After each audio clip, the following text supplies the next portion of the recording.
Hello, everyone, and welcome to a very special collaboration. We've made it happen again. I brought back my friend, my peer, frustrated Jacob. Jacob, tell everyone what you do if they're not familiar with your content. And yeah, Sure thing. So I run the YouTube channel Frustrated Jacob, though I haven't in a while.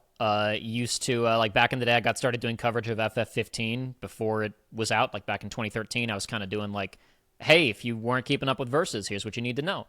And did a lot of stuff in the intervening years, though. In the last couple of years, I have fallen off the YouTube bandwagon a little bit. I haven't made a video essay in like 2 years.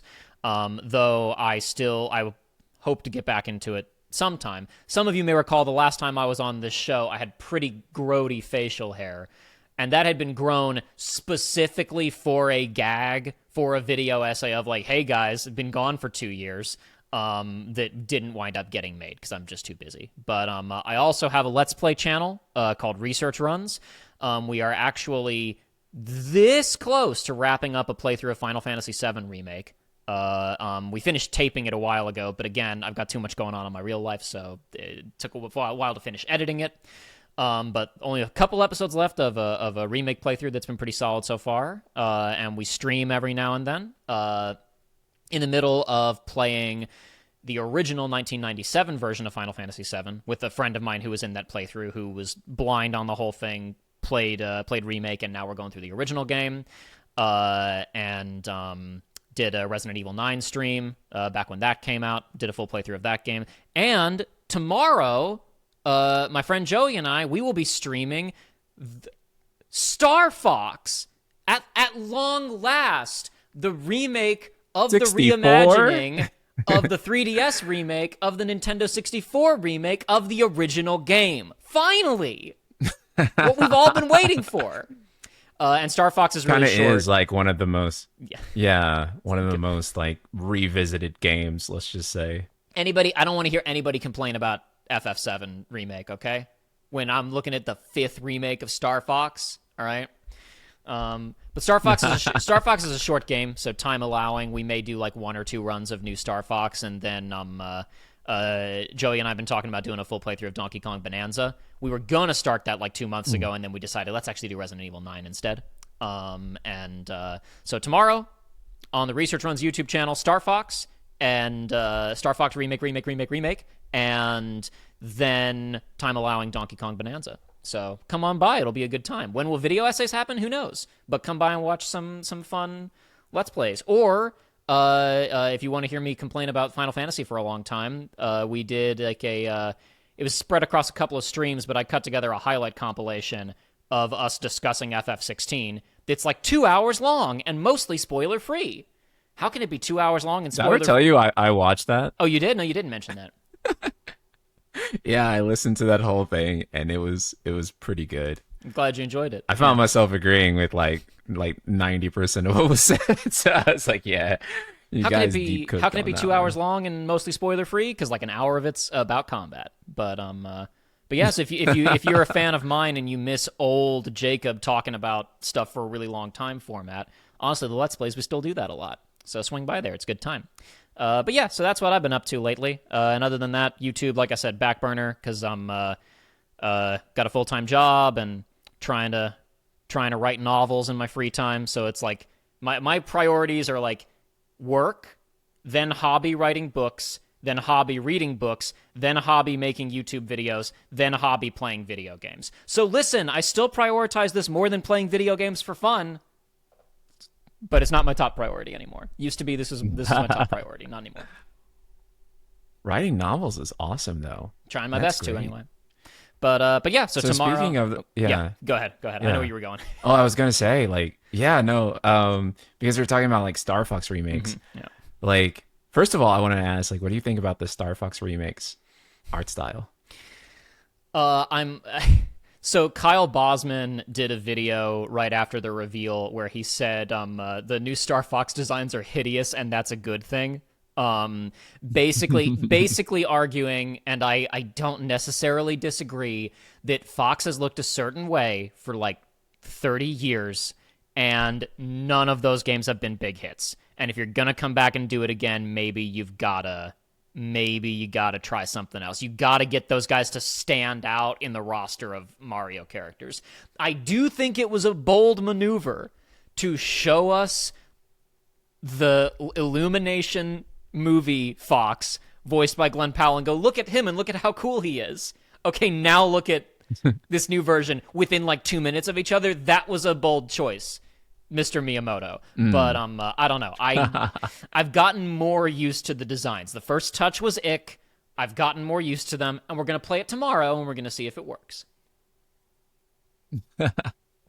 Okay, so I think that perfectly leads into what I actually wanted to talk about first.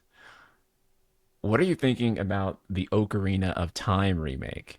Because it's also using a pretty different art style too, something that's a lot more realistic than I think we're probably used to from Zelda, especially modern Zelda. Because Zelda during like, let's say the Twilight Princess era was starting to get like a little bit more real, and that's kind of what people had expected ever since post Ocarina of Time.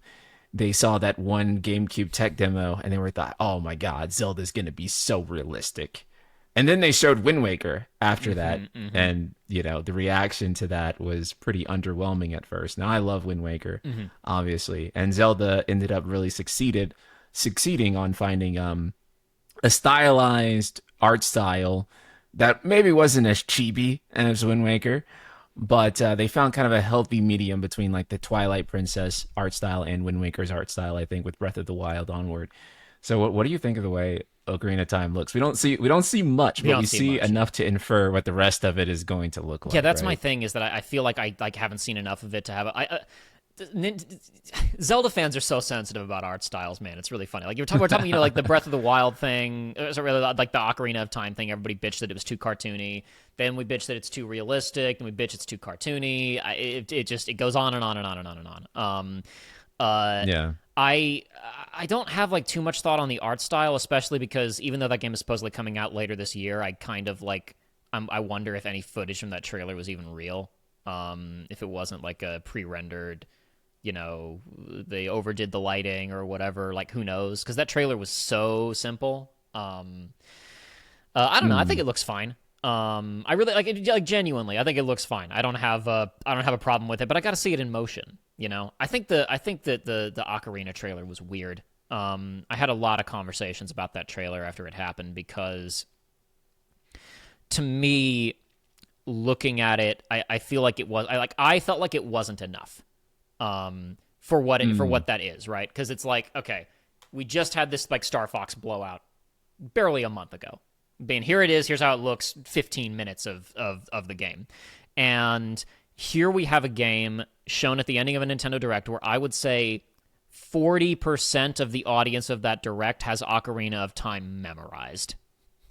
Yeah. So showing us just like a tapestry of the Deku Tree and Link, it's like I want to know if it's different, right?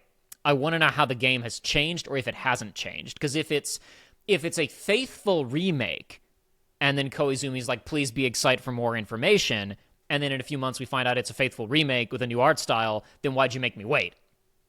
And if it's new, Right. if they've changed it a bunch, then it's like, why didn't you show me even 5 seconds of Link like climbing up a wall, Breath of the Wild style, and then say, please be excited for more information? Yeah. Yeah. I did. Go ahead. I do feel like this game needs to justify its Its existence. reason for existing. What was the the meme of like the a person peeling off the calendar and says January 1984 instead of a new year, and there's a person behind him like reading the news.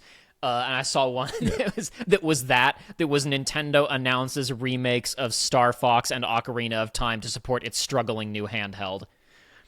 Because this was year 2 of the 3DS as well. Yeah, you're right. Yeah. Exact same pattern. Yeah, they did Ocarina of Time 3D, and they did Star Fox 3D. That was the second remake of Star Fox. Yeah. But I feel like I was talking to my brother about this trailer, and his read, which I appreciated, was like, this is still like a Mount Rushmore of video gaming title, and there are gonna be people who consider themselves out who are gonna see this trailer and go, "Yes, when I thought I was out, they pull me back in." So maybe you want that teaser to just go viral but not have anything objectionable in it. You don't want to show that Wow. you've changed it, but you also don't want to show that it's still the same. Like you don't want to commit one direction or the other, even though you've already made the decision internally. You just want something that's going to go viral on Reddit and Twitter and etc. And that's the objective of this trailer. Which is an angle that I appreciate. I think my brother was probably right about that. Me personally, I need to see more because you're right. Right now, it hasn't justified its existence to me. But it'll have the chance to do that later. And right now, the important thing is to try and get normal people excited for it. The real question is when's that Zelda movie coming out? I That's want to say that's sometime 2027, right? April 30th of Next next year? year. April 30th of next year. Okay, yeah. And like I think they're trying to time it, and they're also I Mhm. think that's also why they're embracing a more realistic art style. and I'm curious to see. I want to know who's making it because I don't know if it's the core Tears of the Kingdom Breath of the Wild team or if they're working on the next big thing and this is someone else. Because like there's been a lot of people like, where's the big 3D Mario? They need to announce a big 3D Mario. And it's like, well, the 3D Mario team just made Donkey Kong Bonanza. There will be no big 3D Mario for a couple of years, which is Yeah. why they re-released Galaxy 1 and Galaxy 2 to tie in with the Galaxy movie. And this feels like this could be the next big dog Zelda made by the Zelda team, or it could be this is a little side project. So we got something Zelda on the shelves around the time of the Zelda. We'll see. We'll see. That's the thing. They've shown us nothing. They've shown us nothing, which is aggravating to me, but probably the right choice from a marketing standpoint. I could see this being an outsourced team's work and not necessarily Nintendo internally, right? I feel like they wanted something to be there for when the Zelda movie launches. They wanted a new release Yeah. because tying those two things together, insane profit, insane. And I think that that's the purpose of remaking Ocarina of Time. My thing is though is that I just cannot think of anything that like really makes this why remake? Yeah. That's like hard for me Yeah. to wrap my head around. And some people are like, "Oh, but it needs modern controls." And I hate that argument.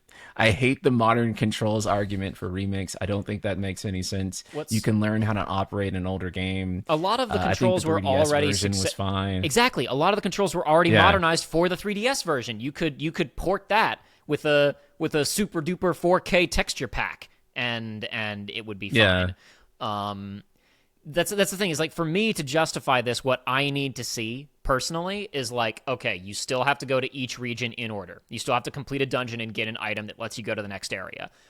But make Hyrule Field big, make the towns big, and make those sections wide linear with a lot of side quests and more like Breath of the Wild emergent gameplay, where you can scale up yes, anything, you can interact. There's a more like interactive, interlocking emergent systems, and then you also pair that with the classic structure in the dungeons.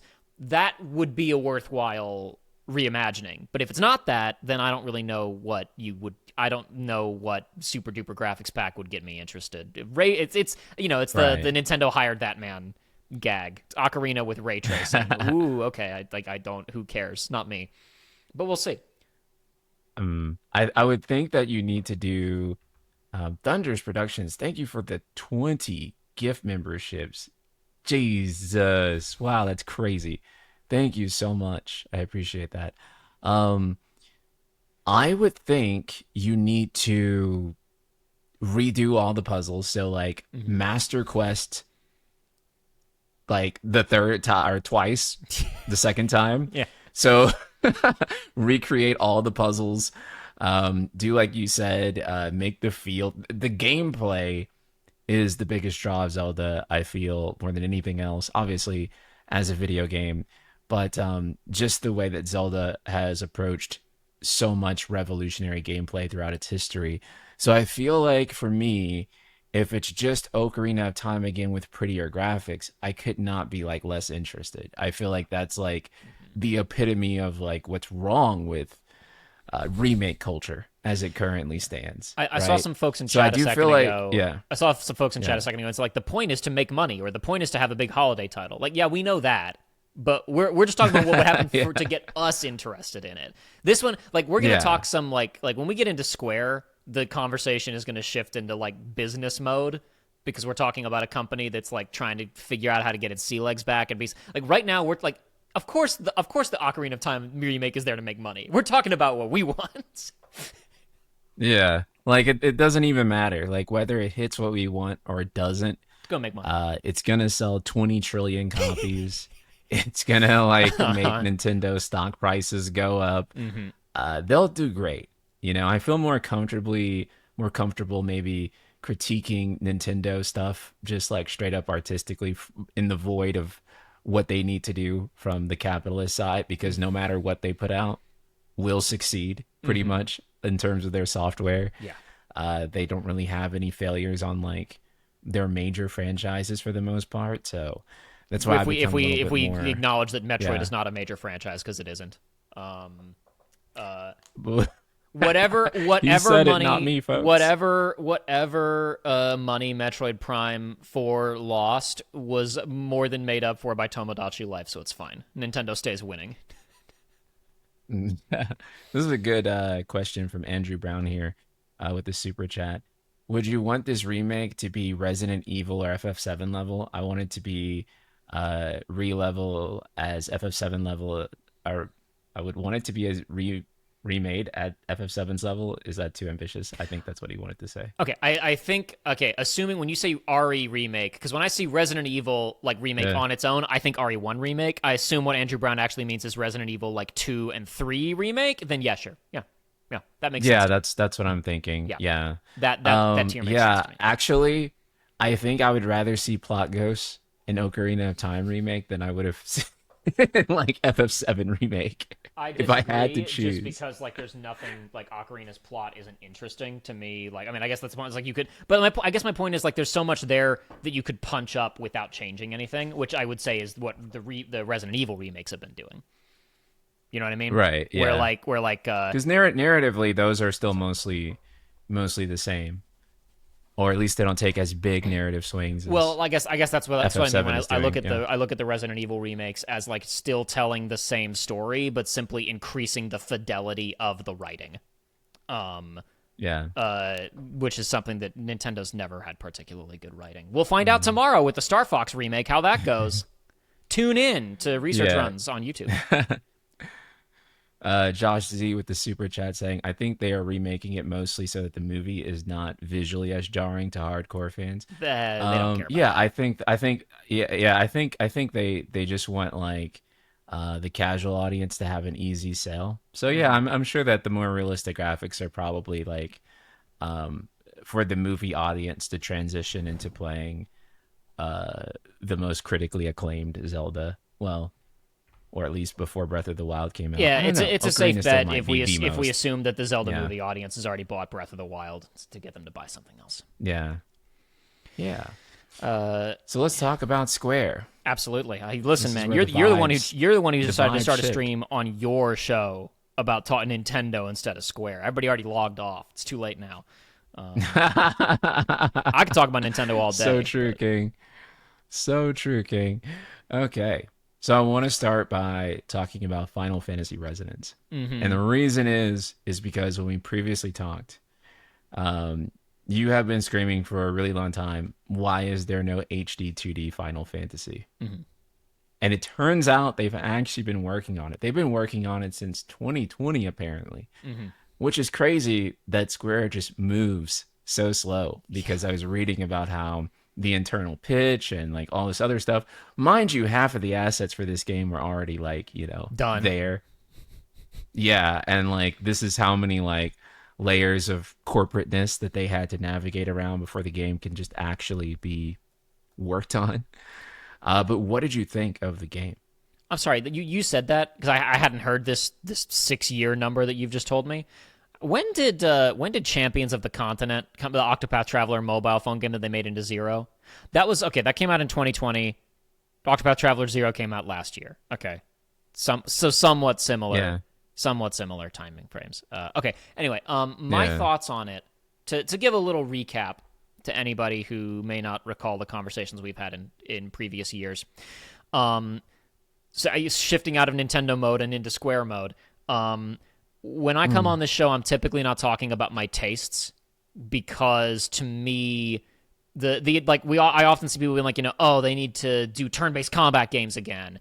Oh, they just need to do a game with a good story again and good characters, and then they'll be back on top. And it's like, well, nobody sets out to make a game thinking to themselves, so what I'm going to do for this is I'm going to make mid gameplay lame, unforgettable music, dog shit characters, weak story. Like nobody says this. So like saying like they should just make a good game is not like useful advice to me. So that's why I've focused in the past on the question of what do they get in terms of brand equity by calling Bravely Default instead of Final Fantasy. Right. Like, because, like, I remember, like, the director gave an interview where it was like, I really felt like I was constrained by the brand limitations of Final Fantasy. So that's why I had to make my own game. And it's like, well, okay, what were the brand restrictions? Was it because they were telling him they couldn't make a turn based game? Or was it other stuff? Because Bravely Default is about crystals and people who change jobs that look conspicuously like Final Fantasy jobs. Like, what was the internal limitation that made it impossible for that to be a Final Fantasy game? Yeah. And like, why did Octopath Traveler not? Why was that not Final Fantasy? And in some cases, I look at those games and go, okay, maybe it's because they don't want a mid-tier game to have the FF name. Because I didn't really care for Octopath 1. A lot of people were kind of mixed on it. But then I heard Octopath Traveler 2 was apparently one of the best JRPGs in the last decade. So should that have been a Final Fantasy game? Should that have been Final Fantasy 17? I don't know. But sorry, I'm again just kind of doing background and dancing around your No, question. you're good. The thought to me was we are dealing with a brand that is still acting like it is one of the premier video game franchises when it is not. It's still spending money like it's trying to take sales from Call of Duty when it is not, because once upon a time it was the best-selling thing on a console other than Gran Turismo, but it's not there anymore. So my feeling was you can't like go lay everybody off. You can't stop making AAA games. You can't fire half your workforce and say, okay, we're just AA now. You also can't chop those teams up into 7 million teams and then just release more games, because that also doesn't solve your problem. Then you're like overcrowding the market with your own stuff. But why aren't there cheaper, faster to make FF games? Because if we're only getting one FF game a console generation, you can't create new fans. People who played, Final Fantasy 15 when they were in high school might have already been married and having kids by the time 16 came out. Versus if you played FF6 in middle school back in the day, you were playing 10 maybe before you went into college. And to some extent, you can't really undo how hard it is to make games these days and how much time it takes and the standard of polish the games are expected to have now. But Square's putting out, X number of games a year. So why isn't Octopath 2 or Octopath 0 or Bravely Default 5? Why aren't those Final Fantasy games? So yes, I was excited when I saw that they were finally doing one of these. That the opening cutscene they show in the trailer is like black mages, which are an iconic Final Fantasy element, having like a battle scene in like hi-fi pixel art. That it's, big open, RPG adventure with airships and blah, blah, blah. It's something that appeals to the base, but also theoretically is a polished enough new release that could attract new users, theoretically, who maybe aren't attracted to 7 Remake or 16 for whatever various reason. My main wrinkle is that I don't know anything about Brave Exvius. Yeah. Does Brave Exvius have a good story? I don't know. I have been told that it has a very good story. Okay. I'll tell you one thing. I love the art of Brave Exvius a lot. I've been saying that, like, if they want to bring in a new character designer for 17, I would love it if it's whoever has been doing these character designs for Brave Exvius, because I think that they all look really cool. They're Nomura adjacent enough to kind of pull in his audience too. So I feel like they would be a big success. I don't crazy love the designs of Brave Exvius, but that's definitely just like a personal taste thing. I'm not super taken with them, but like I'm not looking at them and going that they're bad designs. My thing is, like, okay, was this picked because this is a game that went offline and we want to be able to keep it around, and the way that we're doing with Zero, is it a matter of recycling all these elements that we already have to make a game faster? If that's the case, it didn't work. Apparently I didn't know about this started development in 2020 thing. Because you were starting to say like they were going through, like, you alluded to like a difficult proposal process. What do you know about this?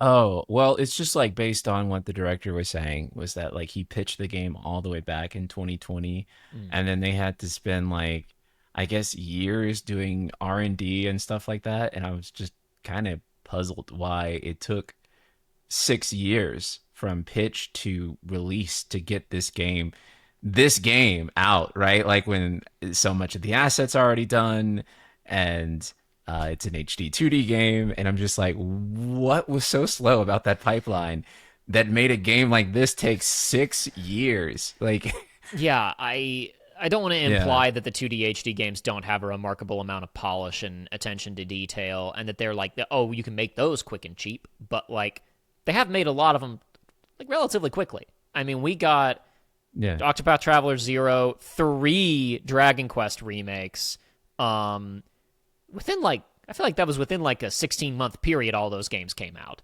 Obviously they were being worked on by mm, different teams, but still, I feel yeah, like if it isn't actually making the production process faster, then it's not a matter of me like loving the 2D HD aesthetic or whatever. It's I'm really just trying to think about like efficiency, and building the brand. And God, 6 years. yeah. What? One of the things that we talked about last time too that you brought up was that like one of Final Fantasy's strengths is the diversity of its visions. Mhm. And this is something that Daryl kind of from Final Fantasy Union brought to my attention recently was that in the past decade, we've only had one brand new Final Fantasy world, and that's 16. Yeah, there haven't Everything been else, enough visions at yeah, war with each other. We need a war of the visions. right. Yeah. Like, um, like there hasn't been like even the spin-off games, Stranger of Paradise is still Final Fantasy One's world. The Hmm. 7R games are still FF7's world. And so in the past decade, we've only had FF16. And even before that, you could actually even argue that like with 15, it was still coming from the Fabula Nova Crystallis, and we had been sitting on 15 for a decade Hmm. before it came out in some shape or form. Hmm. And so it does feel like we just don't get that diversity of visions for a really long time. Yeah, And so it feels like whatever is coming out, this is Final Fantasy, and this is what it's going to be for the next for a while. very long while. Kingdom Trigger, thank you for the super saying he did say the actual dev time was significantly less than 6 years, I'm though, glad to to hear be that. fair. That's true. But I mean, like, that's also kind of my point, too, is that the actual dev time was like short, but like there were so many obstacles in the way Yeah, to if getting if to it the was if actual it was dev so time. short, then that means we should have gotten it 3 years ago. Right. Yeah, that's kind of how I feel. But granted, I'm sure there's more to it than we Mhm. know of. But this is just like purely consumer facing opinion about this is just like, yo, what made that took so long? Like Mhm. what corporate barriers were in motion to like make that not a thing that happened faster, right? And I think it overall just kind of points to the fact that actual new Final Fantasy content is so rare, actually. Yeah. I had made a video, or a short actually, from one of my videos, where I talked about how uh, Final Fantasy is taking too long to come out with games. And people are like, you're wrong, NSP. There's been so much Final Fantasy content. And then they're like, remake, remake, remaster, remaster, remaster. And then they're like, so what do you mean there's no new Final Fantasy? It's a tricky And I'm like, proposition. you proved my point. It's Yeah. a, it's a tricky proposition because if we're talking about the issue being, again, Yeah. we're picking up a conversation you and I have been having for a couple of years here, so I apologize for anybody in the audience. It's like they're Right. jumping around, but like Yeah. Who doesn't have like the full context if of the this? trouble is picking up new users, because like there is a dedicated base of Final Fantasy fans, like Final Fantasy 16 sold quickly and then tapered off, and that's because there's a dedicated core of FF fans who all bought it week one, and then it kind of tapered off. So if the issue is that we need new users, then theoretically remakes and remasters aren't necessarily that bad if they didn't sell well the first time. Like Brave Exvius is going to I would guess the vast majority of people who play Resonance, it will be a brand new experience. Yes. So like, and 100%. so for something like that, I wouldn't necessarily count it as a brand new game, but it is a new world, it is new content, etc. And Mm. you know, Remake similarly for a lot of people is a new setting, a new world, and then it's taken them to the older entries in the series that are still available, like the ports of the original 7 and the remaster of Crisis Core. But it's a tricky thing, I guess I would say, about creating new FF worlds. This is something that I've been thinking about a lot, is that so some of the new FF worlds that we've experienced in recent years, you mentioned Stranger Paradise a second ago, while it is set in the FF1 world, like nobody knows the FF1 world, and it's so different that it might as well be a new setting, but all the levels are like homages to existing FF settings. It's more of a fan service game. World of Final Fantasy was set in a new, unique setting with tons of new, unique art, but also did levels based on old Final Fantasy games, almost like you were hopping into like Kingdom Hearts style Disney worlds, but they were based off of different Final Fantasy entries instead. Mm-hmm. In the past, we were able to do these, okay, FF7 comes out 1 year, 2 years later, FF8 comes out, it's a totally new setting. Next year, FF9 comes out, it's a totally new setting. 2 years later, 10, it's a totally new setting. That's just a bygone era. I don't think there's any way to replicate that without having 6 teams who are all making a new Final Fantasy game, and they manage to rotate every year Call of Duty style. And even then, it'd be hard to do. To make a totally new experience every single time, a totally new setting. I think that they weren't necessarily wrong to look at FF10 and say, we could do a sequel set in this world because it was that popular. To look at 7 and say, we could do a compilation set in this world of all kinds of media because it's so popular. And Resonance is interesting to me because if it does well and it does have a good story, I saw them saying like it's only adapting the first act because Brave Exvius was online for like 12 years with new story content. So they could very easily do Resonance 2, Resonance 3, and Resonance 4 and get people invested in those characters and invested in that world and invested in that story. And the risk we always ran, even in FF's heyday, was people loved FF7 and then they touched 8 and they just hated Squall. And they just couldn't stand Squall and Selphie and all of them. Like I like them. Yeah. But that was always a risk that you ran with this. So maybe Final Fantasy doesn't need to be totally new every single time. Maybe we do need, maybe the idea that Versus was going to be a trilogy, as you I don't know. I don't remember in that video you did. Did you specifically find that they said it was going to be a trilogy or just multi-part? Was there any like? Did that come out in that documentary? I don't remember. You went into a lot of detail about stuff. Through my sources and through various leaks, trilogy became a consistent through line for most of it, and then also to what is it about Versus threes? Epic implied that multiple games were coming. So yeah, it's also a common like CS1 ism at this point for like and Nomada ism in general for things to be a trilogy, for things to be a multi-game saga.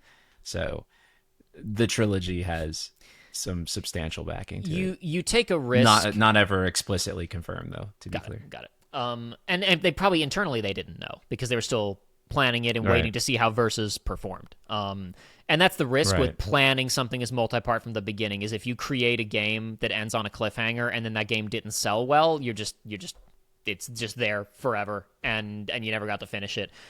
Which, like the 13 trilogy concludes in the first game, and then they make a new story thread in part 2, which then Empire Strikes Back style leads into part 3, which is what you see most trilogies do, honestly, is they make a movie that's good on its own, and then it wraps, and then they get to, okay, now we got a franchise, we can pick it up later.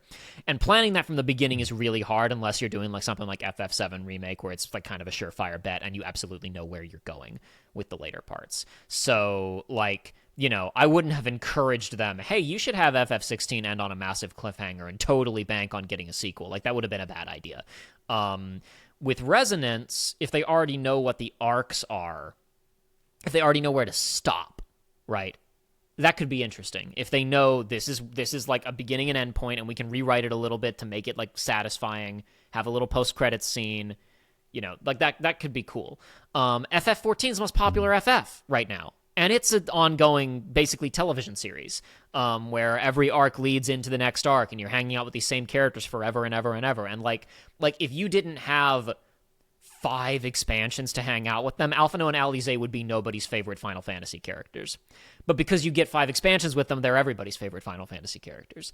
Like Alphino starts out sucking, and then he gets really good later, but that only happens after like 2 expansions. I don't know. Maybe it's worth hanging out in these worlds a little bit more. So that's something that interests me about Resonance. Like, whether or not it has a good story, good characters, and whatever, like, I'll discover when it comes out, because I didn't play Brave Exvius. And no offense to anybody in this chat, I don't trust gacha gamers when they tell me the gacha game had a good story. I just don't trust them implicitly. That's maybe unfair of me, but I need receipts. So we'll see. And if it's a good story, I'm interested to see if they just stick with that setting that they've already built, assets, characters, a voice cast, mechanics, and they just move on from there. And if that does well independently, the whole style of like you summon classic Final Fantasy characters as your Pokemon, that could be a good brand building thing. It's not as disruptive as World of Final Fantasy, which is borderline only for existing fans, right? Of like, let's go and cute hang out with these characters that you know. Like it interferes with the story that World of Final Fantasy is trying to tell. It turns into, again, similarly to Kingdom Hearts, it turns into like, okay, the story's going to stop now, and we're going to hang out with Aladdin, and by Aladdin I mean Zidane, right? If Brave Exvius, like, Cloud is just a persona, right, then you can have an original story, but also go, ooh, his cool CGI animation is cool. What's Final Fantasy VII all about? So I don't know. It seems like a smart pick to me. And I would assume that they're probably doing some punch up on the writing, regardless, from, to make it fit in this new form. Yeah. Like, I've heard that Zero apparently has a really, really good story, and that stuff is tidied up from the mobile phone version of that game. I don't know. Like, Square's been doing pretty good on the writing front recently. They've got really good localization staff these days. I think even, it's hard for me to judge the quality of a Japanese script, obviously, but if I had to guess, I'd guess that just like the baseline Japanese writing has also gotten a lot better in recent years. They're giving it more time and care. Just like, like I didn't love FF16's story, but the produced cutscenes in that game had like a rhythm and a cadence to them that felt naturalistic. I know some people really don't like the writing of FF7, but I beg you to go back and compare it to old RPGs, and I promise you will discover it's actually much better than you think it is. Yeah, for sure. I think that there's a level of quality to the writing that we're seeing right now that is a real improvement over even like what came out of FF15 10 years ago, which didn't have bad writing, I would say, but it did have, let's say, inconsistent writing. So I don't know. Yeah, I think dialogue, has gotten a bit better. I'm optimistic. Mean, when you go back to like 13 or even some areas of 15, I do think that the actual spoken dialogue has gotten better. As far as like actual writing ahead. Yeah, I need them to stop writing Kingdom Hearts that way. The way that they write Kingdom Hearts, I need it to stop. They did say there's a new screenwriter. It's one of the women who wrote Neo: The World Ends With You. I forget her name off the top of my head, but they actually, which is something they never do. They were like in interviews, yeah, like Yeah. Nomura talked about, yeah, we have a new writer who's helping us with dialogue and stuff. But Yeah. like there's an old Nomura interview where he's talking about the localization process, and he's like, here's how the localization works. Mm. During the Disney worlds, the localization should be as close to the movie script as possible for the language that it was originally dubbed in, right? For whatever language it's done, like 100%. that, it should match the movie script. For original scenes, the translation should be as literal as possible because otherwise people will not be able to understand the story. I need to make sure that the story comes through clearly by writing a literal translation that is hard to understand. Yeah. Kingdom Trigger, thank you for the super. FF7R dialogue and voice acting is really good. I'll die on that hill. Overall writing is debatable though. Yeah, I mean, I personally would agree with that, but and I'd also say the same, but even more so at like 16, is I thought, dialogue again, like especially in the produced cutscenes is really good. But yeah, the story for that game was, well, need I elaborate? I think the Um, writing of FF7 so Remake is great all around, but we'll save that for another day. yeah, or later in the discussion, I should say. Mm-hmm. So before we move on from Resonance, Sure. though, I do want to say that yeah, I agree for the most part with where you're coming from. For me, Resonance is going to be a brand new Final Fantasy game because I always like the art and the music of Brave Exvius. But I think other than like a sponsorship I had like once, like 6 years ago, I have not touched Brave Exvius in full since then. You all have And phones, don't so, you? What's the problem? yeah. And so I really do wish to go back and like actually visit it and revisit it in the best way possible. Yeah, so for me, this is basically just going to be Final Fantasy 17. Mm-hmm. So I'm really Yeah, excited about it because for yeah. me, it is a brand new FF world with characters I'm interested in and a compelling I world. I So wonder if they shouldn't have yeah, called it 17. Like when it first showed up, I was like, I kind of wish they just called it 17. Then I realized it was a Brave Exvius remake, and I was like, okay, I get it. I get not calling it 17, but I kind of wonder if they shouldn't have just called it 17. Like if yeah, I kind of wonder if they shouldn't have just pulled the trigger. Um, I think that it's going to energize the base anyway, to have this turn-based classic yeah, RPG, regardless of what the number attached to it is. But I wonder if they shouldn't have just pulled the trigger and said, this is a big dog game and you should play it. yeah. But who knows? 6 years really is the number here because what I think about is 6 years ago now when I spoke to Tim Rogers and we had him on the stream and he was like Final Fantasy 17 should be a pixel game, Mm-hmm. which was an insane take at the time. But maybe he was cooking. I was arguing before 16 got revealed that Final Fantasy 16 should be Final Fantasy 16 bit, and that should be the joke.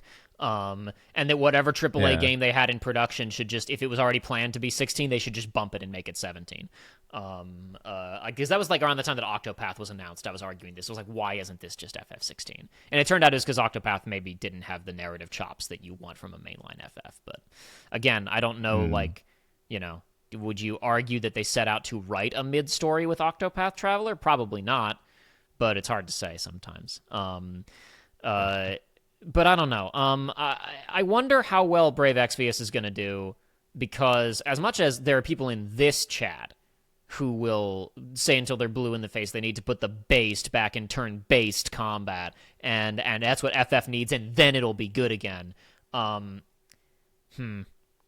I've been talking a lot, and I apologize. It's your show, but I guess then again, I am a guest, and I'm here. You're asking me You're questions. the guest. Yeah, so I'm gonna get on a soapbox briefly, and I'm gonna make some generalizations.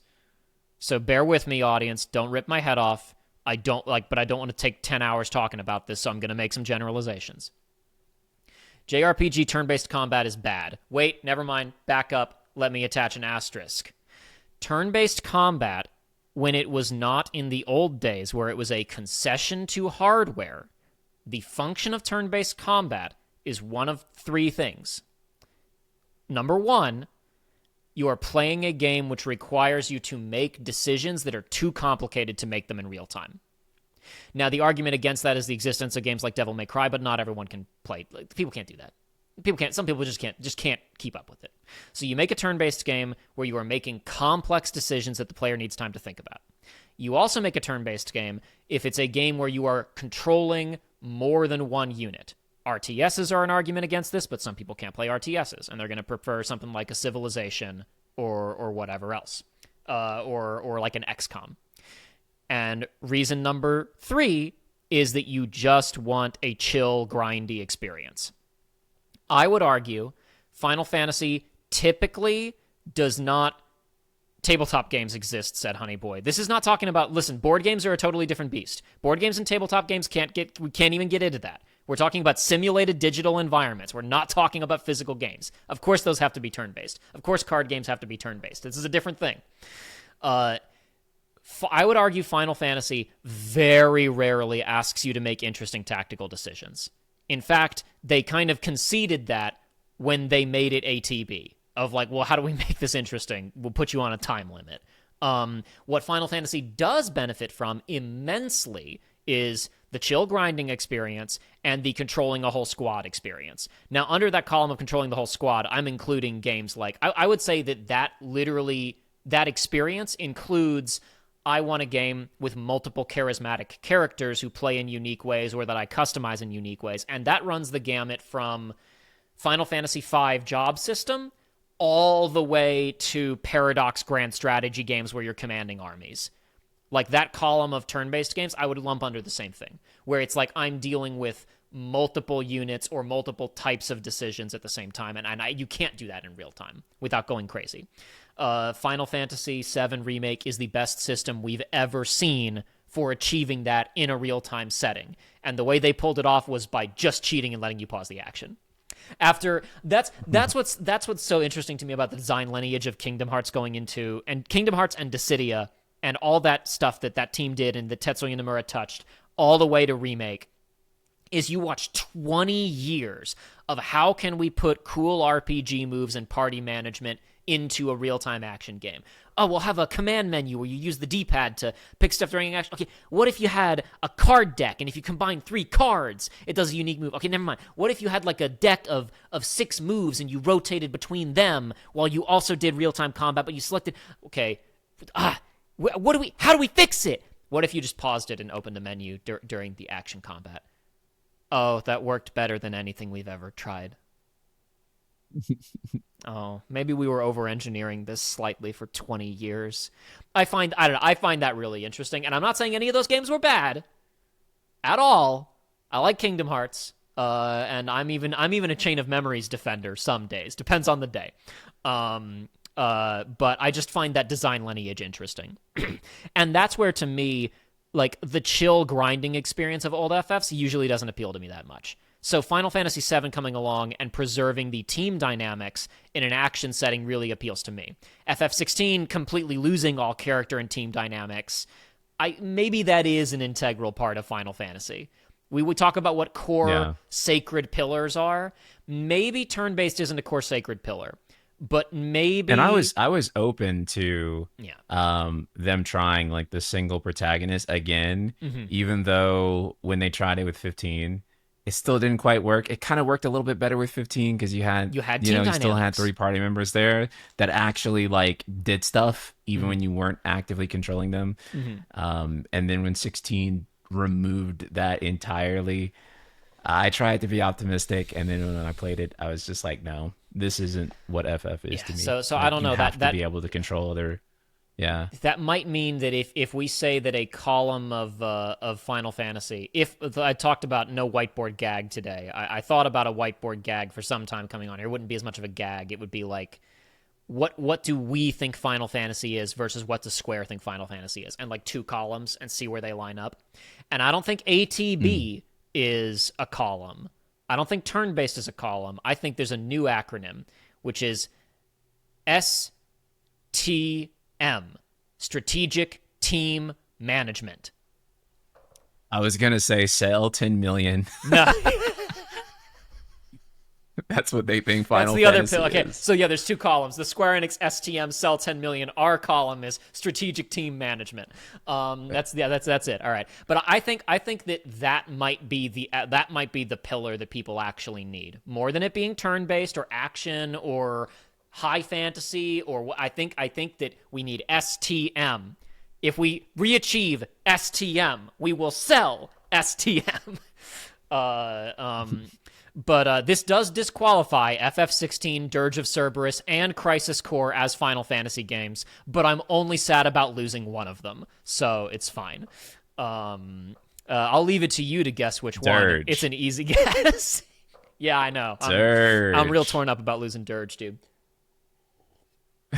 But that locks in, like the I guess maybe Lightning Returns doesn't count under that metric. But 13.2 still does. Anyway, sorry, that was a tangent. But I guess my point is that I don't know how much the children yearn for turn-based combat. So when it comes to getting their attention, I feel like when I look at successful turn-based combat games in recent years that have been financially successful, I'm looking at Persona 5 Royal, Pokemon Always and Ever. And I think that what stands out about those games to me versus traditional FF turn-based combat is speed. A Pokemon battle is over like that if you know what you're doing. A Persona battle is over like that if you know what you're doing. And only the long knockdown, drag-out boss fights that actually demand you to make interesting decisions last longer than 30 seconds if you know what you're doing. Everybody who played Persona 5 knows the mini-game you're playing with yourself, which is, can I pull the all-out attack and finish the fight before the chorus? Everybody who played Persona 5 knows what I'm talking about. And, most turn-based fights in Final Fantasy games, it's the traditional way that turn-based games work, but they're belabored. You have a long screen blur, cinematic camera swinging in, wait for an ATB bar to fill. Okay, now you take your turn. And then an overlong results screen and everybody doing victory animations.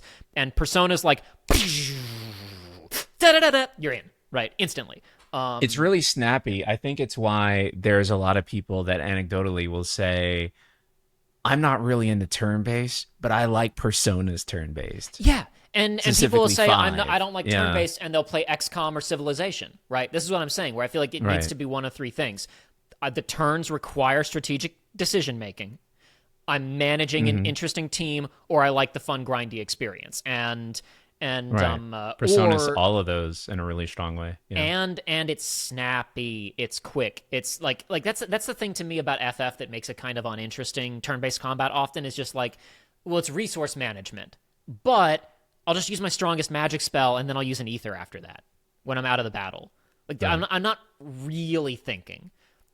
Even exploiting elemental weaknesses, half the time it's not even a noticeable shift in damage, versus you exploit an elemental weakness in Persona or Pokemon and you win the effing fight immediately. Yeah. It just needs more pop if they're going to do another turn-based game. And Bravely Default and Octopath tried to have that pop. I didn't really get me, but I know it got some people. So I'm interested to see if Brave Exvius has that sizzle. Other than that, if you don't have that, you need to find some other thing to keep people's attention. Like Deltarune and Undertale are mulligans, because they're actually bullet hell games contained within turn-based RPGs. But that's a total mulligan. And then Final Fantasy games, back in the day, obviously polluted themselves with the shit billion mini games, which people didn't like when Rebirth did it, but that was how the original game was. So we got 2 super chats in here that we'll take real quick before going on to our next topic. Roosevelt, thank you for the super. They say, how come people like Crisis Core and Lightning Returns so much? Those games don't have team dynamics in it because they are spinoffs or sequels. A lot of people do not like those games also, to be clear. I would say the people who like those... I would say the people who like those games either A, are really big fans of either of those characters. I get being a fan of Zack more, especially because Lightning in that game is explicitly devoid of emotion, which is a weird choice to me. But some people really like Lightning. She's very well performed. The original Zack voice actor also kills it in that game. He carries the script of Crisis Core. So I would say those games, people who like those games like it because of charismatic actors, and specifically in Lightning Returns' case, they really like the job swapping, the fast job jump combat system. Yeah. which is I've never met debatably. someone who's like, I really don't like Zack or Lightning, but I love Crisis Core or Lightning Returns. Like I I say that, and then that guy will like show up I can't just to be stand like a Zack, but I thing. love Crisis Yeah, Core. No, yeah, said Crisis no Core's one gameplay. ever. Yeah, I just don't think that guy exists. Yeah, it's just that people really like those characters, and so I think if they like those characters, they probably are more charitable to those games Mhm. than people who are like Yep. don't like those Yep. characters, so Mhm. or feel indifferent toward those characters. So that's probably linked to how people feel about those games for Mhm. sure. Mhm. Kingdom Trigger also says the issue with 7R's party control is that I still can't control where the AI party members move on the field. Do they dodge the incoming attack, etc.? Yeah, I mean, this is kind of the thing, right? If you make the AI too smart, then why do you play the game? But if you make the AI too dumb, then it's frustrating. It's a very hard balance to get right. I think the AI in FF7 remake is just right, but that's just me, and I'm not going to break into this right now. I I don't know. kind of agree. I like it.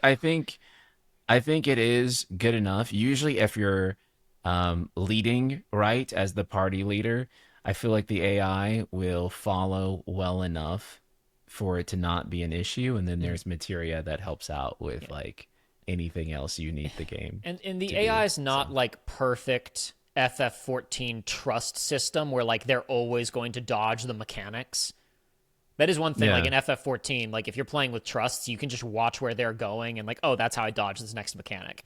But yeah, FF7 party members do tend to, even if they don't dodge, they do tend to at least block on big attacks. They at least tend to yeah. hold L1 and turtle up and defend.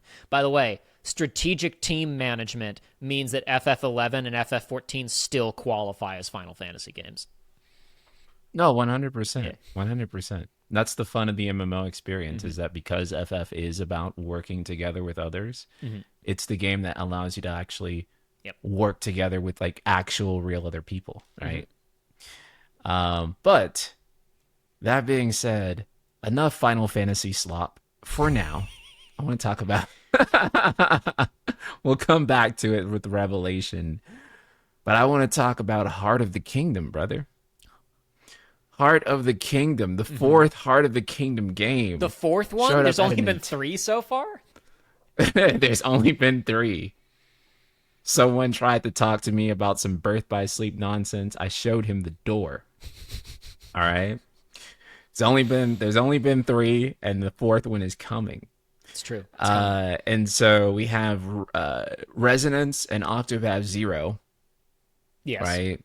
Do you think there is a possibility that we're going to see maybe an HD 2D remake of Union Cross? Because I think Kingdom Hearts was not that difficult to follow, barring the barrier to entry with hardware across all the different platforms. And then Mhm. the HD remasters kind of solve that. But then Union Cross is kind of the game. It is literally the game. The one thing, really, that complicated the entire story of Kingdom Hearts to a point of where it alienated a lot of casual fans because it's easy to be like, okay, I can play the games on this HD collection, watch the movies. This is not too bad. And then now you need to go on YouTube And and watch cutscenes from watch a a discontinued mobile cutscene phone game. compilation from a discontinued mobile game. And they're not really riveting cutscenes, Nope. but it's really deep seated into kind of the plot, right? And one Mm-hmm. thing that we talked about last time, and I really agreed, was that I don't feel like Union Cross was that necessary to understand three. It was Mm-hmm. really kind of just one really big moment, but Yeah. it wasn't that like you couldn't just figure that shit out from reading like two or three sentences explanation about what that moment was supposed to mean, and then it's like, oh, okay, cool.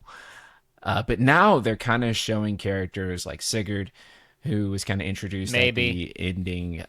Yeah, potentially, Possibly. and Volley and these other characters who, if you are not keeping up or did not keep up with Union Cross and Dark Road and that stuff, that you're probably just like, yo, what the hell is going on here? And then there is also the fact that Missing Link was going to come out, and I don't know if they went back and reworked scenes based on the fact that Missing Link got canceled. Mm-hmm. So there's a lot of complication going on. Do you think that they would address this by maybe remaking Union Cross? I'm curious. Partially, I get self conscious about talking too much, and partially, I'm genuinely curious. First, I want to hear if you think they're gonna remake it. I think it would be good to remake for the dedicated fan base, right? To Mm-hmm. have something that comes out for the people who are like, I need another Kingdom Hearts game. So I feel like if they could do that in HD 2D, that would be great. And you For know Union what? Cross or for Missing Link? For Union Cross, and I'll go a step further. I'll go a step further and say they should remake it and do it in Chain of Memories isometric style Mm-hmm. Mm-hmm. Okay. and make Okay. it look like a little bit more like Chain of Memories because Okay. I think if you put Union Cross out with its current art style, no one's going to really gravitate to it. I don't think Union Cross's art style for a broad audience is going to appeal in I that think you could way. make that game look like Persona 5 and it still wouldn't appeal to anybody. Or Honkai Really. Star Rail. I don't know. I, for me, I would say stick with the existing art style because the fans who like that game like the art style, and those are the only guys who are going to buy the game. Is my cynical read. Um, Right. but So I you don't don't know. think people who refuse to buy it but are interested in Kingdom Hearts generally Like would when it's touch it if it looked de-gotchified, they'd like, be like, "Oh, now I'll give it a chance." yeah. It'd have to be so drastically overhauled, dude. They're like, I mean, I know all gotcha games have filler, but it's so laden down with filler. And I never wound up cutting a highlight of it. It was on my to do list. And as I said at the top of the stream, I don't have any time for YouTube anymore. But I did a stream Mm. several months ago where somebody asked me this question, and I went on an angry gamer rant. And it was definitely a little bit. I was playing it up for the camera, and I don't have the piss and the vinegar in me today, so I'm not going to do it. But I think it would be like a huge waste of development resources. Like if you're gonna have people, unless you're just doing a straight port, like keep all the art assets, remove the gotcha, cut some of the filler, get it done in 10 months. If it's that scale of project, fine, whatever, go ahead. If it's anything more than that, I don't see any point. Um, to me, Mm. hey, does anybody in chat care if I spoil a Union Cross? I don't think I'm going to be able to do it right now because I don't think anyone gives a damn, bro. I don't have the Go piss ahead. I don't have the piss and the vinegar in me today, so I'm not going to be able to do it as fast. But like last time around, like I challenged myself. I was on my stream and there was some track from FF14 playing, I think, and I was like, I bet I can recap the entire story of that game before this song ends, and I pulled it off. And it's like, and I'm not going to do it right now. I'm not going to recap the whole thing, but like in terms of what's important to understand, we obviously don't know because KH4 isn't out yet. They could choose any element that they want from it to suddenly elevate it, right? But my thing is that Union Cross is for the most part so threadbare that a single line of dialogue shores it up for you. Like some people may or may not recall. Hmm. There's a very minor moment in Kingdom Hearts 3 where they reference coded. It's the lone coded reference in the game where they show up on Twilight Town at the very beginning of the game, and they're talking about, oh, Sora, we got to do this mission to save all of these characters who are missing. We met a data version of you, and the data version of you got a message that he needed to understand hurt so that he could save people. And Sora goes, I do know what hurt is, and then it moves on. And that was everything that happened in Coded. That was it. That was it. Maleficent tried to steal the data worlds, but she gave up on that. So it's fine. In fact, in the movie version of Coded that they added to the collection, they created a brand new cutscene where Maleficent says, you know what? The data worlds are actually whack and I don't care about them. I think I want the Book of Prophecies instead. And then she left. So, like, you didn't miss anything. And I gave this example, God, oh my God, 4 years ago when the first Kingdom Hearts 4 trailer came out, but like Strelitzia shows up in the trailer. And people were like, am I going to have to play the mobile phone game to understand this? And my answer at the time was no, because I know 4 things about Strelitzia, which is that she had a crush on the player character, she is shy, she died, and she is Marluxia's little sister. That's it. And if you watched the original Kingdom Hearts 4 teaser, you knew that she was dead. So you already knew one of the 4 things that I know about her.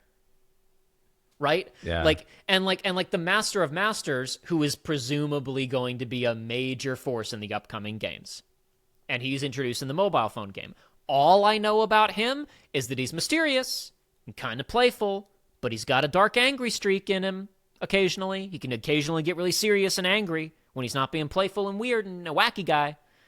And, like, I'll get that in the first cutscene that he shows up in. You'll get that, because that's just his personality. And, like, if you play the entirety of Union Cross, his plan never comes into relief. He's interested in, like, he talks about, like, light and darkness balance the same way that Xehanort did, but they changed their mind about what Xehanort wanted, so what do I care what the Master of Masters said about what he wants from darkness, right? And, like, I was literally talking to someone the other day, someone I don't know very well. I was at, like, a get-together, and Kingdom Hearts came up. It was a very funny conversation where he goes like, I can't wait to watch 40 hours of mobile phone cutscenes to understand 4. And I was like, you won't have to do that. And he was like, isn't there a guy named Brain in the new trailer? And he's like got a glitch and he's a virus and he's going to take over the world. I was like, no, that doesn't happen. And you don't need to know who Brain is, because Brain was going to be in Missing Link and Missing Link is canceled. And he wasn't even a bad guy. He said something vague in one cutscene where he said, I am the virus that will change this system, which was just poetic nonsense. He didn't actually have a virus. And he was going to be a main character in Missing Link, which is now canceled. And then the guy was like, and there's I forget what his second thing was, but it was also something that was like vaguely right. And I said, no, that's not true. And then he said, and Maleficent, when she died at the ending of Kingdom Hearts 1, actually time traveled back to the mobile phone game thousands of years in the past, and then the living manifestation of darkness helped her time travel back to the future of Kingdom Hearts 2, and that's how she's alive in Kingdom Hearts 2. And I looked around at the very confused people at the party who were listening in on this, and I went, would you believe that's the part that he got 100% right? Which was pretty funny. Jesus. But again, it doesn't matter, because in Kingdom Hearts 2, Maleficent just came back to life, and we all accepted it. So, like, okay, it's explained how she came back to life and how she knows about the Book of Prophecies. But we don't need to know that. She came back to life 20 years ago, and she knows about the Book of Prophecies. The fact that she found out that stuff in the mobile phone game is utterly irrelevant. I don't know. Sorry, That wasn't the most efficient explanation I could have done. But to me, I would only be interested in a remake of that game if they completely rewrote it. Not to change the material elements of the plot, but to make the characters interesting. Because, like, Ephemer doesn't have a personality other than being a swell guy. Skuld doesn't have a personality other than being a swell gal. Brain's personality was to be mysterious and have the brim of his hat turned down so you thought he was evil, until it was time to reveal that he wasn't evil, at which point the brim of his hat went up and he was a swell guy. And Ven was normal Ven, except that for a second he was evil, but he wasn't. He was possessed by darkness. And he's a swell guy. So, like, I don't care. I don't know. Like, I mean, if they rewrite these characters to make them interesting, but, like, Brain is canonically in Missing Link timeline, which we're not doing. Ephemer died years ago. He's like Ericus's great-great-great-grandpa or whatever. Skuld is probably going to be in the new game. She's probably Subject X from the KH3 secret reports. Skuld is probably around. But you want to know what I know about Skuld? She's a swell gal. I think it would be a huge waste of time. I genuinely think people missed nothing of importance from Union Cross. There's nothing that can't be explained to you because like Sora doesn't know any of it. Sora's gonna have to go, "What are you talking about?" And someone's gonna tell him, and he's gonna go, "Oh, okay." Right. He's going to be the vehicle by which a lot of that exposition is delivered. Yeah. And so I think that through him not having been there or knowing any of this stuff, it's going to be explained in such a way that you won't probably have needed to have played Union Cross and stuff like that. I think most of that discourse only exists between fans to gatekeep this from perceived people who will come in and be critical of some of the material. I wasn't even I'm thinking honest, along yeah. those lines. You're probably right. There probably is some gatekeeping going on. I think there's also an expectation amongst burned Kingdom Hearts fans of like they know how important Birth by Sleep wound up being. So they're laboring under the assumption the gacha game is important. And I'm like, oh my God, I don't want to play the gacha game. And then when they hear me say it at a party, they go, well, he probably doesn't know what he's talking about. He doesn't know the KH spinoffs are important. What they don't know is that I know more about Kingdom Hearts than anyone on the planet other than Tetsuya Nomura himself. But that's fine. That was a real moment. A friend of mine sent me some texts after that party. Like screenshotting like they were mentioning me and talking about Kingdom Hearts at that party, and someone said like, bro really wants to be the wiki how for Kingdom Hearts, and I just sent my friend back that does he know text that thumbnail. Oh, should have hit him with the, do you know who I am? Yeah, do you I'm sorry. Do you know who I am? I made the most popular Kingdom Hearts recap video on YouTube. Excuse me? The video that I hate, by the way, and none of you should go watch. I'm going to go watch it after this, bro. So then, if not Union Cross, do you think they should possibly remake Missing Link into its own standalone game? They got the assets there. They've already put time into developing it. Could they just retool the game into being something? Before you answer that, I want to Diego fell asleep as a super chat. Cage fans don't get the concept of I get the gist. Yeah, that is such a great comment. I love that because it's so true. I was having this discussion with my own chat recently, and my own chat was pushing back against me. You guys were wrong, by the way. I was like, most people can just infer information and be like, okay, I get like the big picture of this. I don't have all the details, but I know enough to like understand like what is happening on the screen because it can kind of just be inferred, right?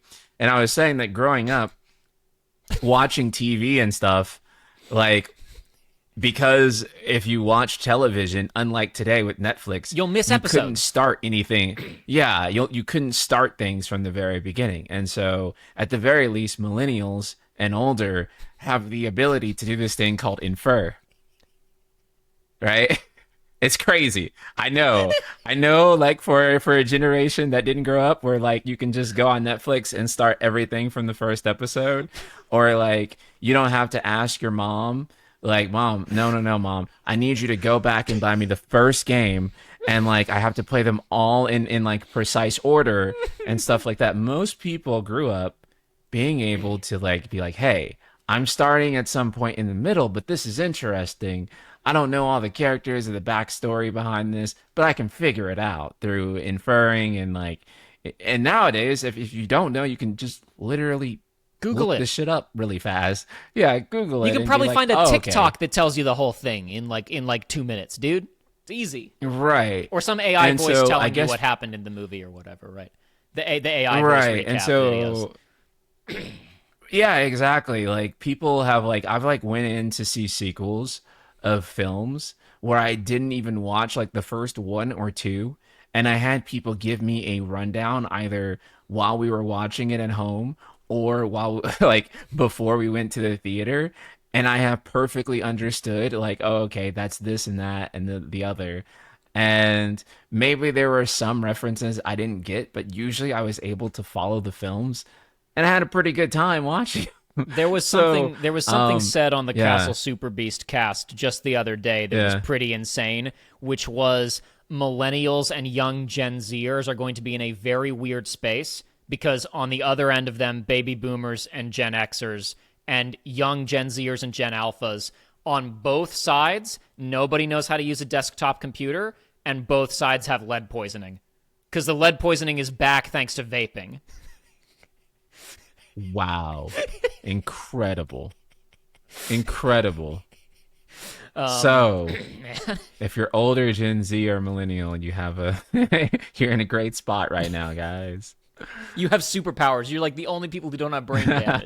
Generational brain damage. Yes. Let's go. Good job, guys. No, I was literally talking to somebody just the other day. Remaking. Yeah. Somebody whose kids are playing Kingdom Hearts, and they're like, they've got the collection. They're jumping around to whichever one they feel like playing that day. They don't like, oh, cool, Ansem is doing stuff. Whatever. Awesome, I get to do a cool attack with Aladdin. People in people in the circles who are watching this show, like I saw someone just the other day talking about like people who we'll get there. The Kingdom Hearts 4 trailer doesn't show any Disney worlds, and people were like, ugh. Who's complaining about not seeing Disney Worlds in a Kingdom Hearts game at this point? Don't they know the series has moved beyond that? And I'm like, dude, Kingdom Hearts 3 was the most Disney World-centric game in the entire franchise. They took all the original shit and they shoved it to the end.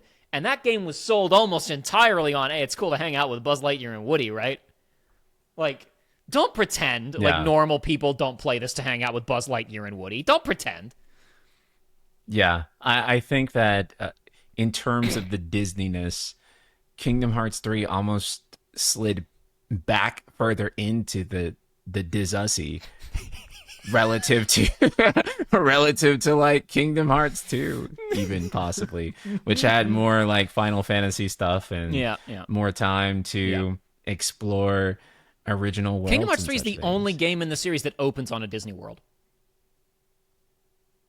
You're right. Yeah. You're right. Dang, I never thought about that. That's so true.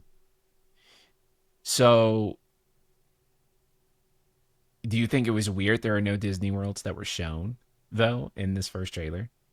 I think that they're waiting for D23. I think it's a really interesting thing.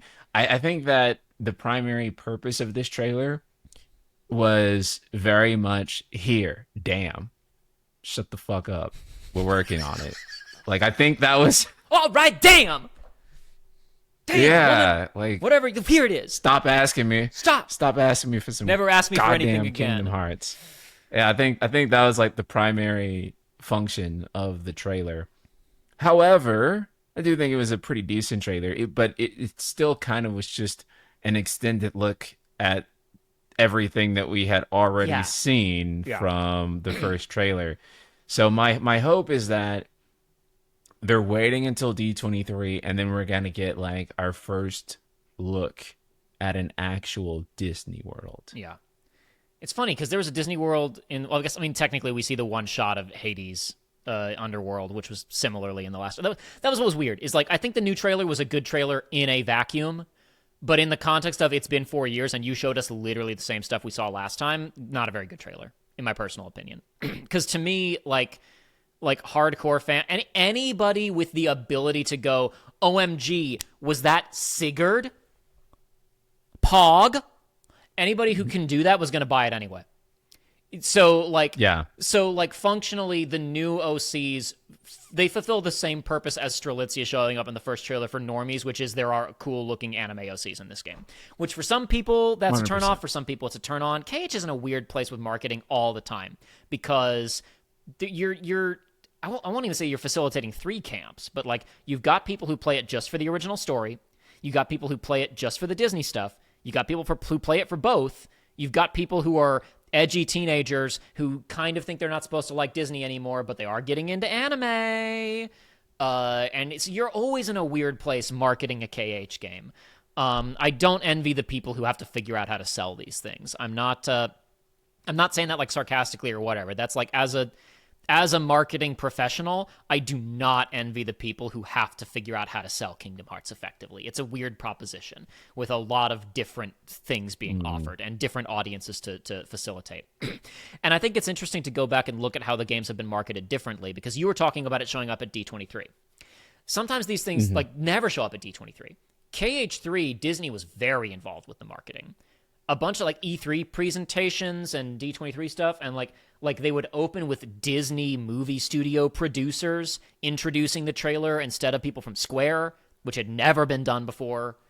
And this time around, it's like, look at all of our anime characters and look at how we might be remaking Versus 13. Maybe. We probably aren't, but we could be. You should buy it because we're remaking Versus 13. Like, Roy Capaldi or whatever his name is, the Disney producer, is not going to show up introducing that trailer.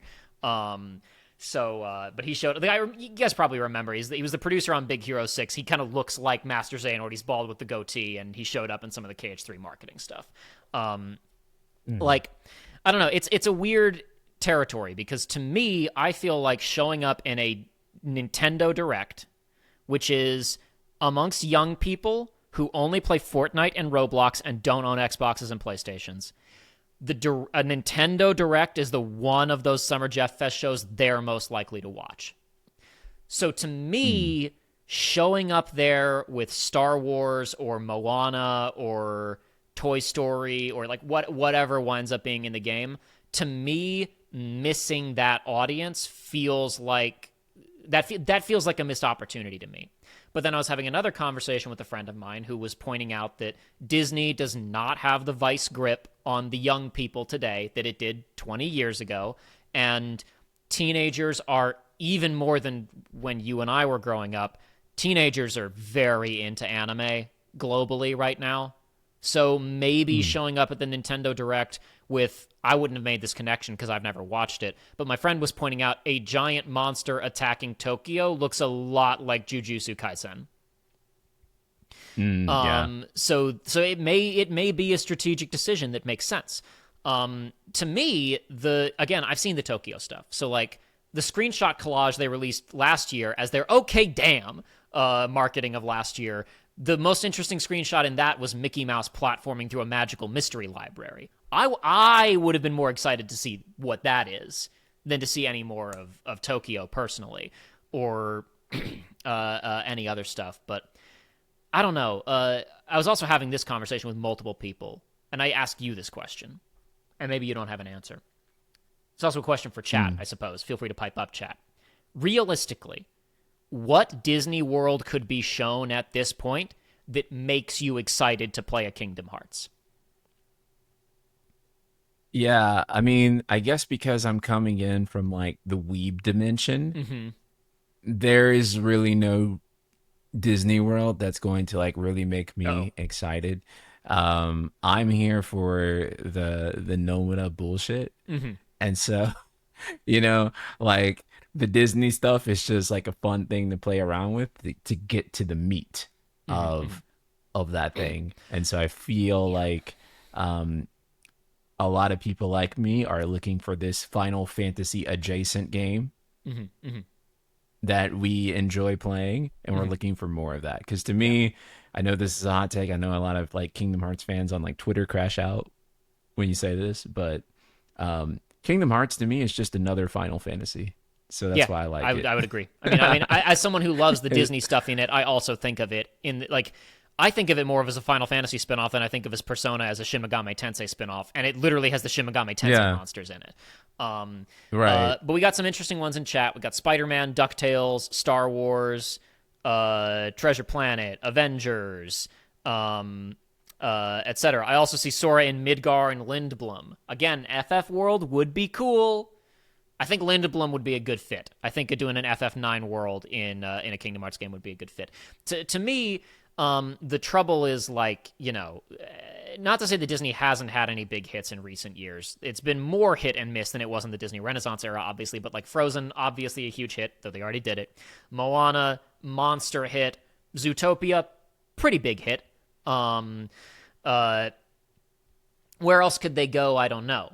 And I don't know how interested, as someone who likes Zootopia, I feel like doing a Zootopia world in a game where you're already going to spend so much time in Tokyo, like another big city level, would feel like a misfire. Similarly, doing like a Marvel world that's set in Manhattan feels like it would be a misfire because you were already going to spend so much time in Tokyo.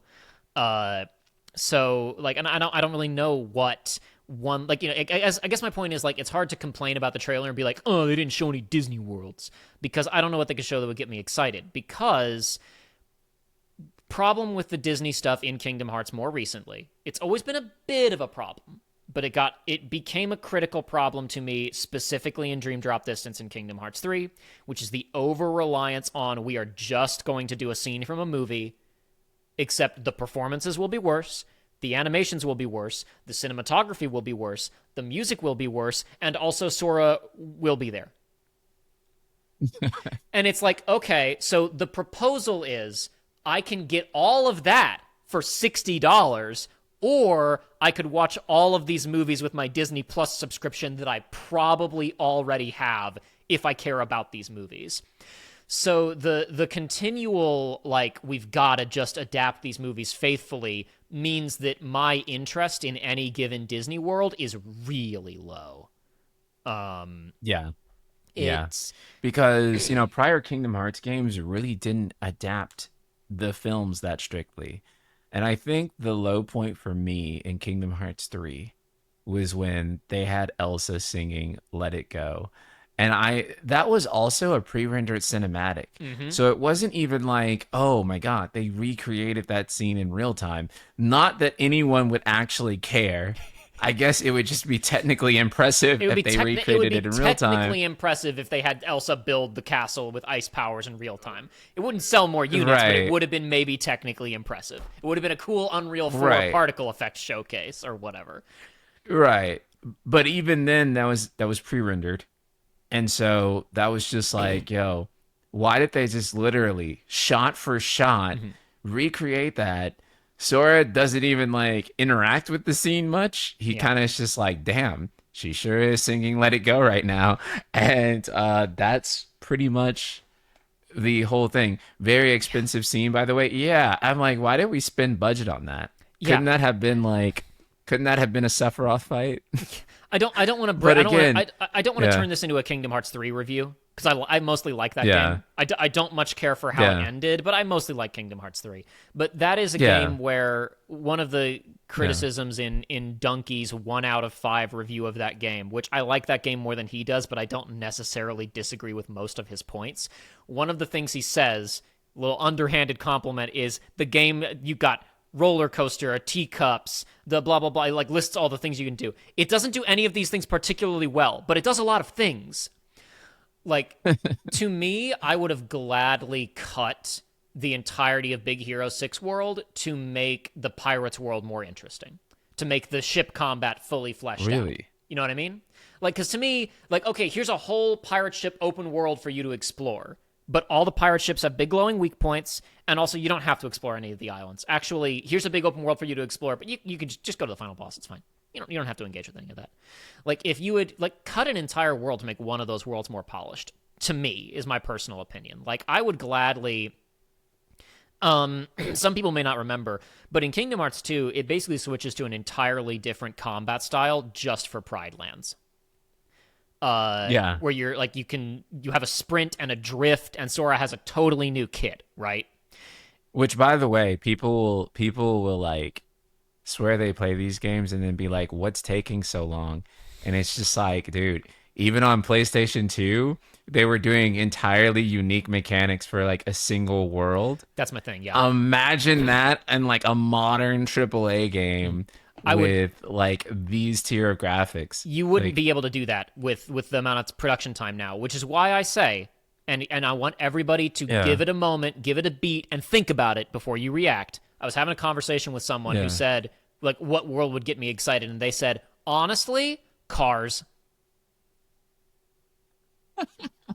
I can see it though.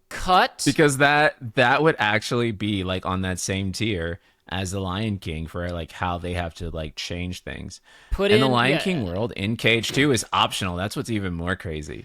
Like, you can beat the game without doing that. I would gladly cut 2 whole worlds. Maybe 3. Let's say 2. I would gladly cut 2 entire worlds out of Kingdom Hearts 3 in exchange for a racing open world Radiator Springs level that also has car combat, where you have to drift and like burn out revenge, kill Car Heartless, right? That would inject so much effing life into that game. But it needs to be good, which would mean in the modern day you're just going to have to cut stuff back to be able to make something that feature rich. And I think that like I want to see a big swing like that, and I want to see original ideas. And this is I see multiple super chats if you want to acknowledge those super quick before I add my next item. Oh yeah, yeah, yeah. Kingdom Trigger is saying, can we acknowledge the colossal difference in cutscene direction and cinematography quality between KH3 and 7R, despite both being CS1 products? Yes, although different teams within CS1, and that makes a pretty substantial difference, I think. Also, too, Nojima was the one responsible for KH1 and 2, and I feel like the dialogue flow of those games was like really snappy. And ever since he left, that snappiness is no longer a thing. It is extremely The Kingdom cringe Hearts that cutscenes, it is yeah. extremely cringe that interstitial boss transition phase cutscenes and Cloud fighting Roche are more exciting than the cutscenes of fighting Xehanort at the ending of the Xehanort saga. It is cringe and it is lame, and that's no cap, as the kids say. Dang. It's cringe. And It's then, lame. yeah. Samir Hussein saying, off topic, do we know about the current status of FF9 remake? Also, is FF10 remake real? FF10 remake was from a rumor that ended up being like just completely made up. FF9 remake was real. It leaked from two different databases. However, Is it still I real? do believe, Who knows? is it still real is mostly the question here. And if I'm being honest with you, I believe what Nate the Hate said about it, and that is what he heard is that it's on ice, which means that Square Enix has essentially suspended the project, and we probably are not going to hear much more about it because I don't think that they're going to revive it anytime soon, if ever. I would love to be wrong about that, but Uh, I know. We swerved way off from like should there have been Disney Worlds in the trailer. It started out as a marketing question of what is actually effective, and then it turned into what do we yeah. want from Disney Worlds. But one other thing that I think is interesting on this subject is how much Disney has changed its stance toward video games across the last 20 years. The how they Mm. handle video games, how that business is handled. There is a great segment from, I believe it's Jason Schreier's Press Reset. Yeah, it's Press Reset. It's not Blood, Sweat, and Pixels. One of the chapters, which Jason Schreier is a video game reporter who's written a couple of books. Last time I was on this show, I plugged his book about Blizzard, which is really fantastic. I highly recommend it. Press Reset is more like a bunch of different stories. Like it'll be like a decent length chapter about this studio falling apart, etc. One of the chapters in there is about I think it was called Junction Point, which was Warren Spector's studio that made the Epic Mickey games. Warren Spector, for those who don't know, is a video game legend. He made Deus Ex, the original Deus Ex. He invented the immersive sim genre. He's made a lot of all-time greats, really important video games. And then he made Epic Mickey. Go figure. But that story basically covers how between production on Epic Mickey starting in the late aughts to Epic Mickey 2 coming out in the early 2010s and Junction Point shutting down, how much the attitude of the studio changed. Because Spectre talks about working with the head of Disney Interactive when he got there, who he would frequently butt heads with over creative decisions, but the guy liked video games and wanted to make video games. Then, circa 2010-ish, 9-ish, something happened. It was called Farmville. It happened a little before that, but there was a moment, which some people may not remember, but there was a moment where all economic analysts thought console video games were about to disappear because mobile phone gaming and browser gaming was growing so quickly that it would completely eclipse the traditional video game market. And Spectre talked to Schreier about, like, I had a meeting with the new head of Disney Interactive who looked me in the eye and said, I don't think people will be making console games anymore in 5 years. That was a guy who was running Disney Interactive for a little while. Who was like, he came from like the finance world or whatever. He had no gaming background, obviously. Yeah. I bring this up because we've talked on this show before, and everybody knows we don't know what the guidelines are internally, but obviously throughout the existence of Kingdom Hearts, Disney has clearly changed its mind on multiple occasions about what Square is allowed to do with their IP and what they're not allowed to do with their IP. In Kingdom Hearts 3, it's really transparent because it's like, oh, the producers at Pixar said, do whatever the hell you want, we don't care. The producers in charge of Frozen said,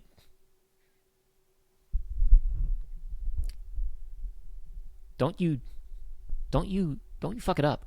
We're watching you.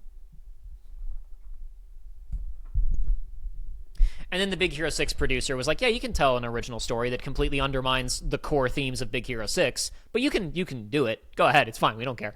So, like, who has control over these things? Who makes these decisions? And a couple of years ago, I forget who it was, but one of the higher-ups at Disney made a statement where, like, he said something to the effect of, like, we want developers to, quote, come and play with our IPs. And in the last couple of years, they have taken repeated outside pitches from other studios, because internal Disney game development is all shut down. They don't do it anymore. They have taken pitches from other people who have come in and sold them on games, and they've made them. Some of them have been really big hits, like Disney Starlight Valley, I think is the name. It's like an Animal Crossing, but with Disney characters. Been very successful. Relatively cheap, but now it's a live service. It's still going. Bithell Games, who made Thomas Was Alone and a couple of other puzzle games, they made a Tron visual novel several years back called Tron Identity. It was really, really short. It probably cost about $10 to make. And then I think like last year they made a follow-up that was like a short isometric Tron action game, which the length and cost was probably about right for the market of a Tron game, because Tron's not a big IP, as we just observed with Ares. It has a small fan base. Those budgets were probably correct. So my thing is, if other developers are being invited to come pitch wild shit, if Tokon Fighters is getting made for Marvel, is there still someone internally going, but not KH though? What's happening internally? And probably we're never going to know. But I think the thing that becomes tricky is this situation seems like it's morphic. It seems like it keeps changing what they're allowed to do and what they're not allowed to do. And maybe what's part of taking KH4 so long is it might literally be changing during development.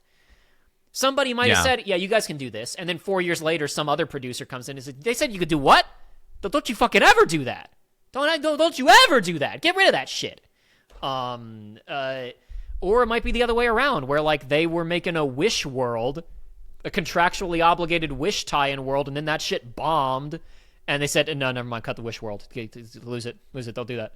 I think that's unlikely, but I did have a friend of mine who works in the animation industry text me the other day. He was like, do you think there was a Wish world that got hastily swept under the rug?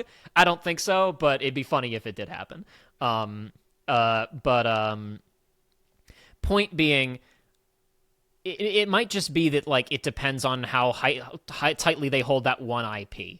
I think that the most interesting thing to me would be, I imagine the Star Wars people would let them do kind of whatever. Like, don't change the major events of the movies, but you could do an original story in Star Wars world if you wanted to. Like, Star Wars lets people play around and do goofy stuff all the time. The one that would make me really optimistic is if they did a Marvel world. And I don't mean an MCU world. If they show me an MCU world, I don't buy the game. Not because I don't like the MCU, but because I have no interest in watching Sora run around Manhattan stopping Loki with Robert Downey Jr. look-alike but barely sound alike Iron Man. Like, I have no interest in that.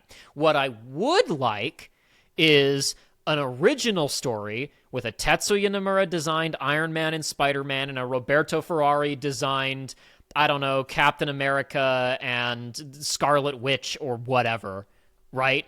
And because like Marvel has a shit billion universes.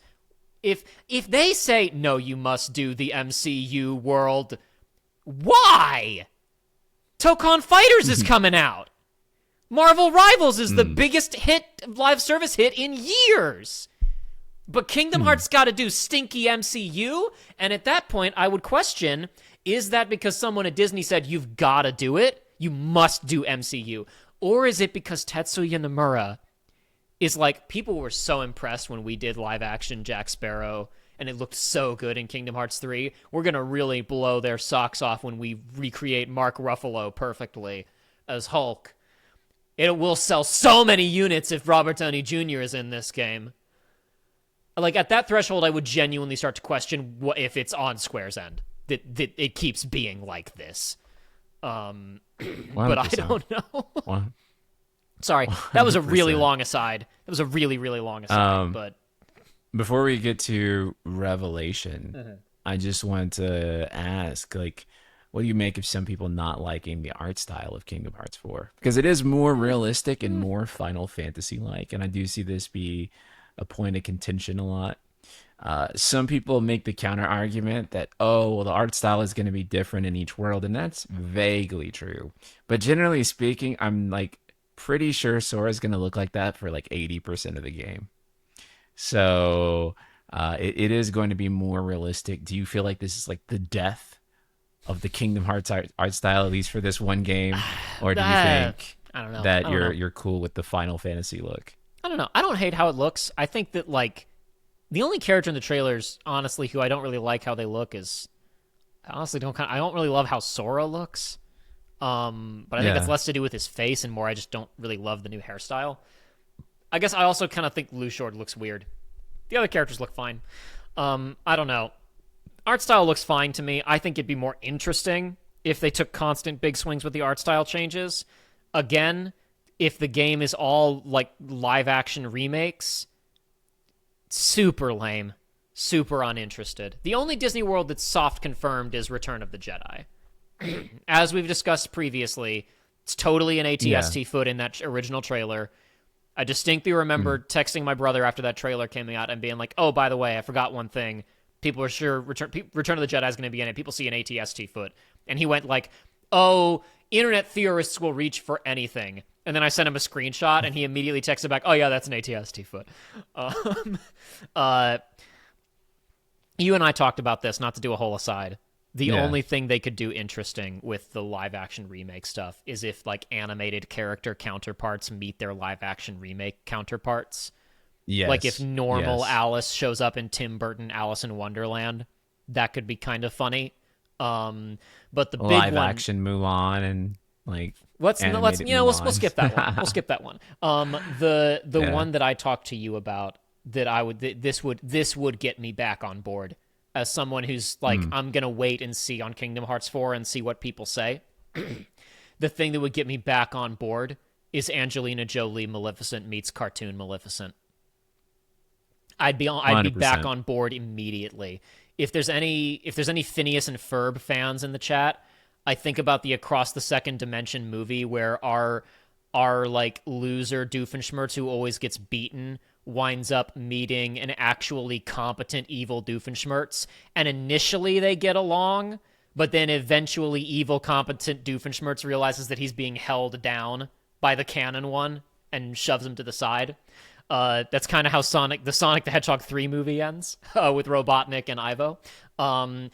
The ideal world, the ideal Kingdom Hearts 4 world to me is live action Maleficent, where cartoon Maleficent shows up and says, this time I can change the storyline because I know what happens, and there's two of me. And Angelina Jolie Maleficent is initially on board, but then she's like, oh, but I caught feelings for, I have motherly feelings toward Aurora, and I have to protect her. And then, and cartoon Maleficent, who of course is just straight evil, is like, you have feelings for a child?